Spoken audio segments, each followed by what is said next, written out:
sortir kelapa itu. Ya, silakan Pak Bahal, mungkin duluan. Pak Bahal, silakan Bapak. Terima kasih atas kesempatan.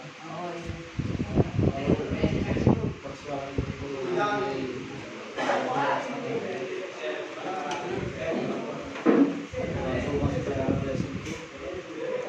semua kita punya. Dan pendekatan politik itu yang kita tidak punya, Pak. Baik di itu kita tidak kuat. Contoh daerah kita ke Morowali. Kota saya di sana untuk ini itu ada 350 orang. Tapi 350 orang ini dibagi 35.000 itu nggak ada apa-apanya. Kalau sudah lihat kita nggak punya akses masuk ke dalam. Jangankan kita, kemarin kita perkarakan ini masuk eksekusi itu sudah pengadilan ikut, pengadilan itu nggak dipakai sama dia. Itu dengan kemarin itu banyak itu termasuk masukan dari kita bagaimana menyikapi ini.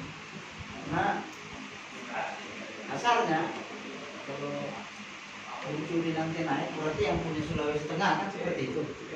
Artinya dari pemerintahan baik dari sikap politik itu bisa kita mengadvokasi buruh itu ke dalam seperti itu. Wajar memang ketika saya perhatikan kemarin 350 orang dengan 35.000 nggak ada apa-apanya seperti itu. Yang pertama. Yang kedua, masalah investasi. Investasi itu apalagi daerah Palu Utara itu sekarang kan sudah habis. Kalau untuk masalah misalnya perkajuan itu tidak ada paling industri. Paling di pelabuhan ada beliau yang lebih paham bagaimana pemuatan itu di sektor kontainer, dan paling betul di sana itu TKBM-nya, tenaga kerja bongkar muat. Jadi ada masukan buat Bang Cudi. Kalau saya melihat sebenarnya kan konsepnya itu kalau kontainer itu saya kira dibongkar aja misalnya di Mamboro. Kontainer itu boleh nggak masuk ke kota, tapi ada bongkar muat di Mamboro, lokasinya apalagi terminal itu kan difungsikan. Jadi dam truk dari Mamboro itu masuk ke kota. Jadi masyarakat kita yang ada di Kota Palu itu hidup. Dari kontainer ke dam truk itu kan butuh tenaga. Seperti itu. Yang saya lihat konsepnya di Palu, dari kapal ke kontainer masuk Kota Palu langsung ke gudangnya orang Cina di mana gudangnya di Palu ini. Itu yang terjadi. Padahal sebenarnya kan durasi dari Pantoloan masih bisa ditampung dulu di Mamboro. Di daerah terminal itu, dari situ dari kontainer ke dam truk. Jadi kan butuh tenaga nih. Jadi 3 kali bongkar. Yang terjadi, Ustaz, kan Pantoloan nih. Kalau gudangnya Cina itu murah lagi, bongkar yang murah lagi. Masyarakat itu tidak dapat pekerjaan. Kalau di daerah lain saya studi bandingnya konsepnya seperti itu. Jadi dari Pantoloan kontainer hanya sampai di Mamboro, dari Mamboro masuk ke kota itu pakai dam truk. Jadi dari kontainer ke truk-truk itu kan butuh tenaga nih. Tapi kalau untuk itu mungkin beliau lebih inilah, karena beliau di bidangnya. Langsung disambung Pak Wali, pengalaman di Pantoloan ini biar Assalamualaikum. Assalamualaikum warahmatullahi wabarakatuh. Sebelumnya minal aidin wal faizin. Ini saya mau menyampaikan salam dari kawan-kawan yang ada di Pantoloan sama kalau kita lagi pakai harus seperti saya panggil judi loh. Karena saya mewakili kawan-kawan yang ada di sana. Jadi saya mau nyambung seperti yang diungkapkan oleh Ustaz tadi dengan apa yang disampaikan oleh rekan saya Pak. Memang pelabuhan Pantoloan ini Pak terus terang menjadi salah satu sentral keluar masuknya komoditas di Kota Palu. Cuman terus terang memang masih banyak juga hal-hal yang harus kita perbaiki di Pantoloan terkait seperti Pelindo sendiri juga muncul. Karena banyak sekali juga kebijakan yang diambil oleh Pelindo itu yang terus terang juga banyak merugikan konsumen bahkan pelaku usaha di bidang kontainer itu. Jadi terus terang juga malam ini sebenarnya saya juga sudah mau membawa beberapa keluhan kawan-kawan yang ada di Alpin, kemudian kawan-kawan yang tergabung di Aprindonya, asosiasi mobil truk yang ada di Sulawesi Tengah ini, banyak sekali kebijakan yang dilakukan oleh Pelibet yang sangat merugikan, bahkan memang sudah terlambat seperti apa yang sudah dinawacitakan oleh Presiden kita Jokowi untuk mempermudah investasi supaya dia juga itu semua.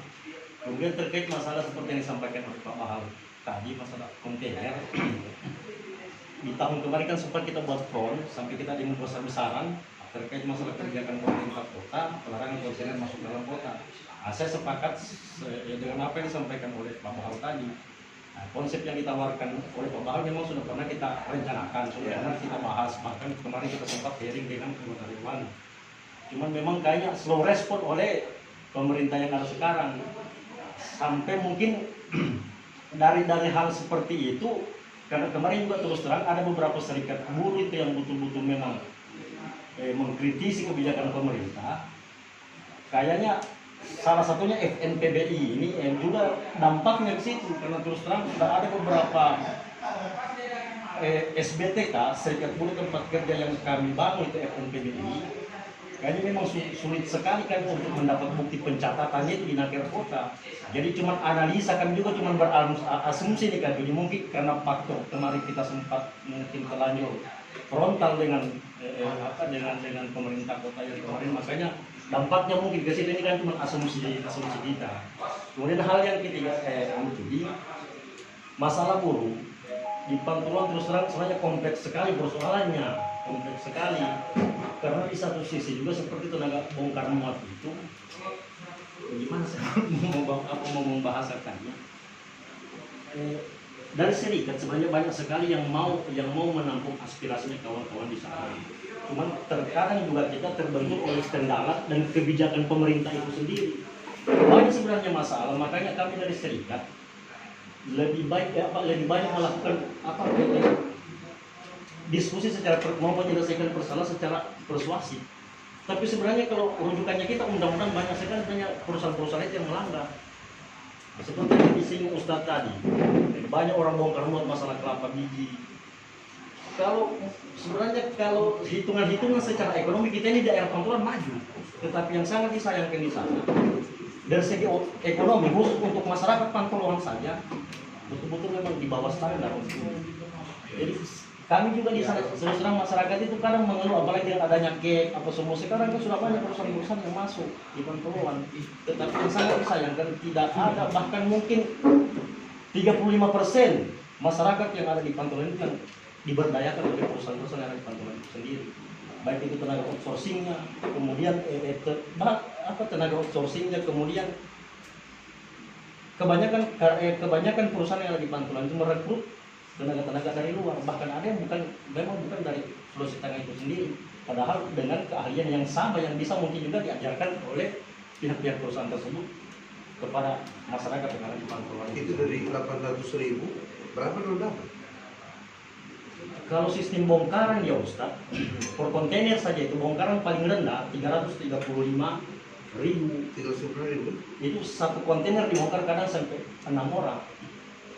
Dibagi 6 orang sudah berapa sih? 800.000 bayar itu satu kontainer. Kalau 800.000 ya kalau isi kelapa biji ya berapa orang? Kadang isi kelapa biji itu kalau dia kontainer yang 40 feet minimal dia 10 atau 15 orang. 15 orang.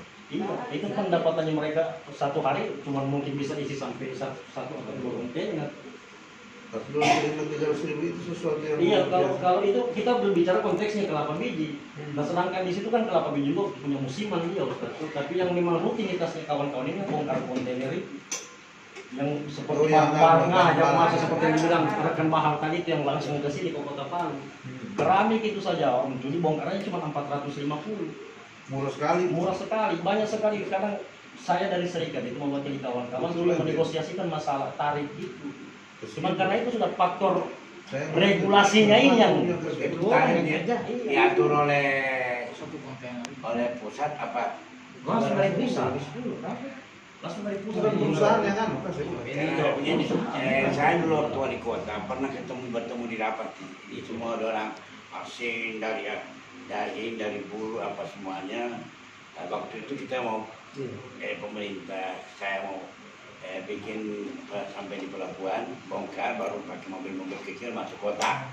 Cuma waktu itu perhitungan inflasi, ya itu saja. Karena itu berarti bongkar beberapa kali dibongkar sehingga lambat barang masuk dalam kota.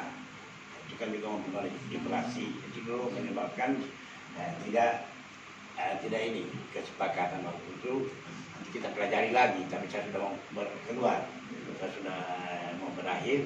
Itu saya minta dulu diteliti, dipelajari sampai berapa dia punya dampak terhadap kenaikan harga kalau ini sampai. Itu kan ada pengaruh, pasti ada pengaruhnya kenaikan harga. Jadi itu saya sudah pelajari berapa dia punya ada dampaknya sampai mana. Itulah kira-kira yang kita pelajari.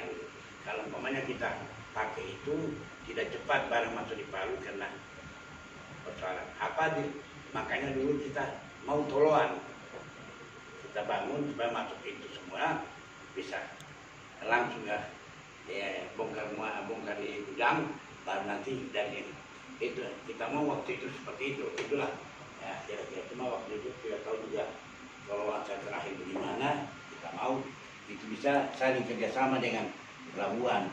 Kan Toloan punya gudang banyak-banyak, dekat Toloan itu si siapa itu daerah terus punya, dia mau investasi ini dia bikin itu untuk itu supaya barang-barang itu masuk dulu dari pelabuhan dekat, cuma dengan segala macam bisa masuk di Pantulan, dibongkar sana, baru itu barang masuk di kota itu.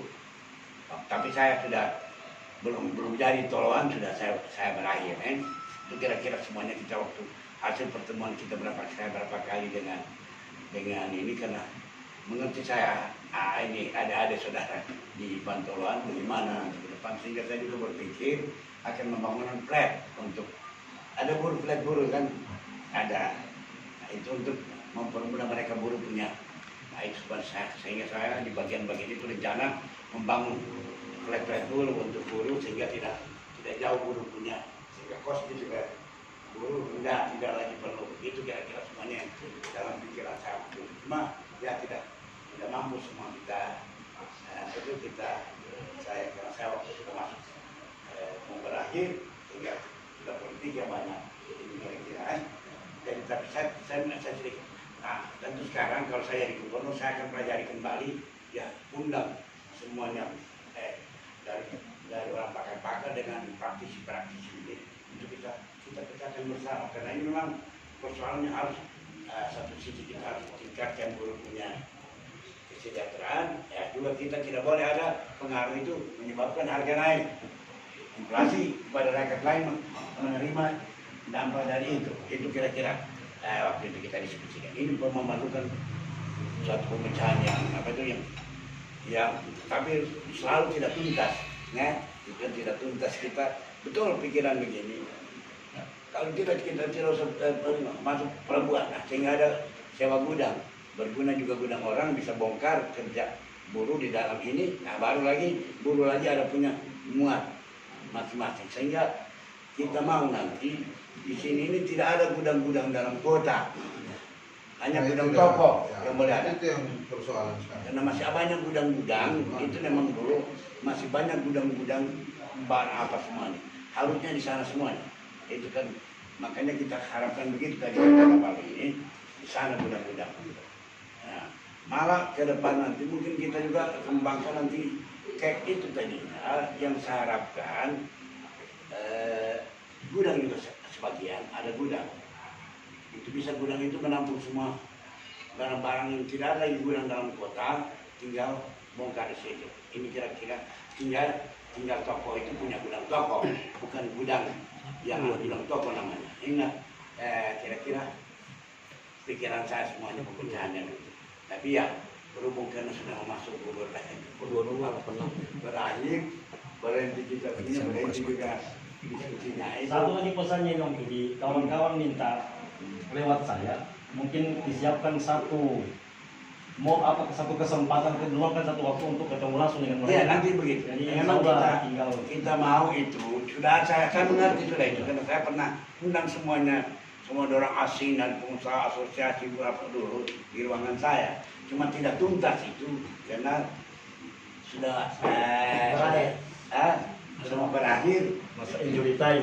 Karena saya juga mau ambil dengan dinas perhubungan mau begitu. Karena nanti jaga kontainer masuk kalau saya bilang, tapi diproses juga bahwa ini kan bahwa nanti terjadi inflasi, terjadi, saya juga tidak mau terjadi itu peningkatan karena harga pengaruh terhadap harga. Jadi itu kira-kira. Jadi saya sambung bro. Sebenarnya tipis sekali pengaruhnya. Kalau kita ambil misalnya nilai per tonase 1.000 kilo dengan 100 perak saja 1 kilo itu 1.600.000. Orang cuma dapat 320.000. Berapa rupiah 1 kilo? Tidak berpengaruh sama kenaikan harga. Kalau 100 per kilo, ini kan satu kontainer 20 feet 16 ton. Iya, iya. Kalau bukan, waktu itu dipelajari bahwa ini kan berdebat. Iya, iya. Dan juga dengan kaum pedagang-pedagang ini, dengan ini punya, baru dinas perhubungan. Ya, karena melewati kota ini, makanya kita bikin sebenarnya ada jalan melingkar luar kota baru. Dan ini sebenarnya kota ini kan infrastrukturnya belum cukup untuk ini semuanya. Jadi apa adanya itu kira-kira. Kemudian waktu itu mereka cara berdebat itu bahwa itu terjadi inflasi. Jadi satu hitung coba berapa pengaruh dari itu ke situ sehingga kita buat itu kira-kira. Sehingga tolong itu salah satu kita bikin untuk itu pemecahan. Cuma saya belum selesai dulu, sudah selesai baru jadi tebarkan. Memang ini pengusaha-pengusaha kita ini, apalagi orang-orang Cina yang punya baru itu, dia tidak ikhlas lihat kita dapat plus. Itu saja kalau 100 rupiah saja per kilogram dia punya besi, naik berapa? Iya. Untuk bongkar muat sudah 1,6. Iya, tapi ini kan tarif kan sudah ketentuan, sudah jadi ketentuan. Nah itu bukan kewenangan kita. Kalau memang di kota pemerintah mau ketentuan itu bisa. Dia tidak ikut UMP atau UMK. Sudah pernah kita rumuskan itu sudah pernah kita rumuskan. Memang ada juga yang sistem tonase. Nah, tonase ini memang sistem tonase dengan yang sistem bolongan memang tidak sampai dia sesuai dengan UMK bahkan UMP-nya kita. Nah, Kalau saya tonase tadi bisa 1,6. sebenarnya hitungannya kita begitu Ustaz. Cuma sistem penggajiannya apa pembayarannya pengusaha ke buruh ini yang tidak seperti itu. Ini kan dia punya, ini kan buru-buru ini punya. Iya. punya Sudah pernah kita hitung begitu. itu juga memang ini harus dipelajari orang memang Harus duduk serius. serius. Iya, betul. Membaca.